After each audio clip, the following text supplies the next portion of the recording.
त्यांची बदनामी असेल, त्यांना धमकवण्याचा प्रयत्न असेल, हे गेल्या अनेक राज्यांमध्ये गेल्या काही दिवसांमध्ये आम्ही पाहतो।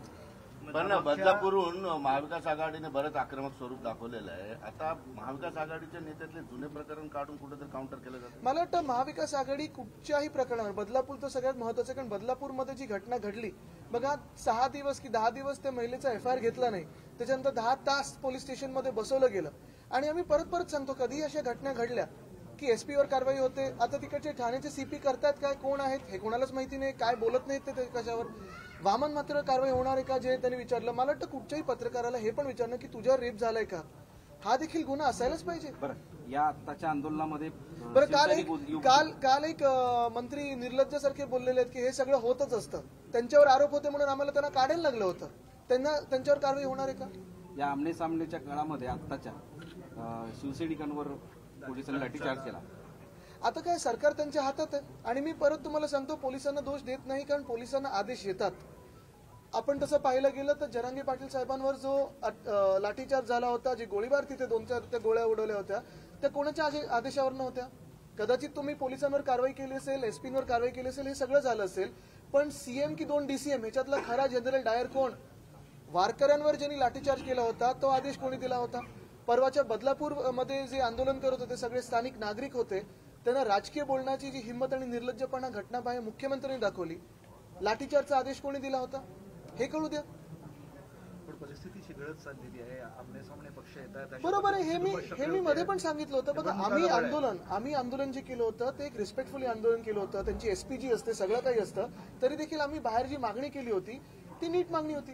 हे असली हे म्हणजे हुलिगनिझम कोणी केलं नव्हतं। ही जी काही टोळी येते आणि काहीतरी करून जातं, बरं हे सगळं काय करतात, पोलिसांना समोर ठेवतात आणि मागून सगळं आंदोलन करतात, भित्रट आहेत सगळे लोक। तुम्हाला एक मिनिट सांगतो, सगळ्यात महत्वाची गोष्ट हीच आहे की आम्ही आंदोलन एका घटनेच्या विरोधात केलं होतं, राजकीय नव्हतं, आणि प्रधानमंत्री महोदयांकडे ज्यांच्याकडे देशाची जबाबदारी आहे त्यांना जाब विचारायला केलं होतं। आज आमच्या हातात काय, द्या सरकार, मग आम्ही दाखवतो कायदा कसा असतो, शक्ती कायदा आम्ही पारित करून दाखवलेला। पण मूळ गोष्ट हीच आहे की परत मी सांगेन, ही निवडणूक आहे, लढाई नाही, तर त्या समोरच्या पक्षाने हे लक्षात ठेवून तसं वागावं। पण तुमचं आंदोलन, सत्ताधाऱ्यांचं आंदोलन, यामुळे कायदा सुव्यवस्थेची चिंता लोकांना वाटायला लागली। काल आमच्या आंदोलनामध्ये कुठेही काय कायदा सुव्यवस्थेचा त्रास झाला होता का, हे मला सांगा तुम्ही। आत्ताचे आक्रमक आंदोलन करू नये हे मी कधीच बोलत नाही, आंदोलन करणं गरजेचं आणि तो आपला हक्क आहे, प्रत्येकाला लोकशाहीत हक्क आहे। पण ते आंदोलन काय असायला पाहिजे, कसं असायला पाहिजे, कुठच्या स्वरूपाचं असायला पाहिजे, हे त्या पक्षांनी ठरवायला लागतं। रेल्वे ह्याच्या समोर, विमानतळाच्या समोर, त्यावेळेस भाजपाने प्रति आंदोलन केलं नव्हतं, मात्र आज भाजप आंदोलन करत असताना प्रति आंदोलन आज भाजपची आंदोलन करण्याची गरज होती का? माझ्या हातात पद आहे का, सरकार आहे का? आम्ही ज्या गोष्टीच्या विरोधात आंदोलन केलं आणि प्रधानमंत्री महोदयांना आम्ही जो जाब विचारत होतो, काल त्यांना उत्तर द्यावं लागलं ना, त्यांनी उत्तर दिलं।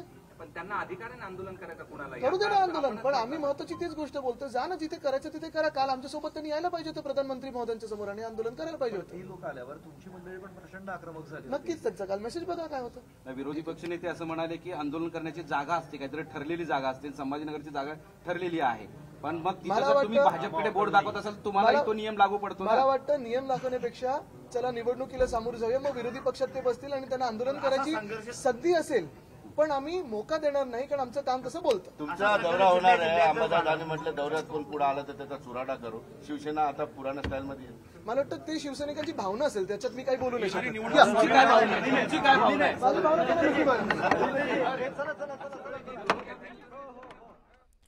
तर आदित्य ठाकरे संभाजीनगरमधून थेट माध्यमांशी संवाद साधत होते। यावेळेस आज जो सकाळी हल्ला झाला, माफ करा, आंदोलन झालं, त्या आंदोलनावरती देखील त्यांनी भाष्य केलेलं आहे।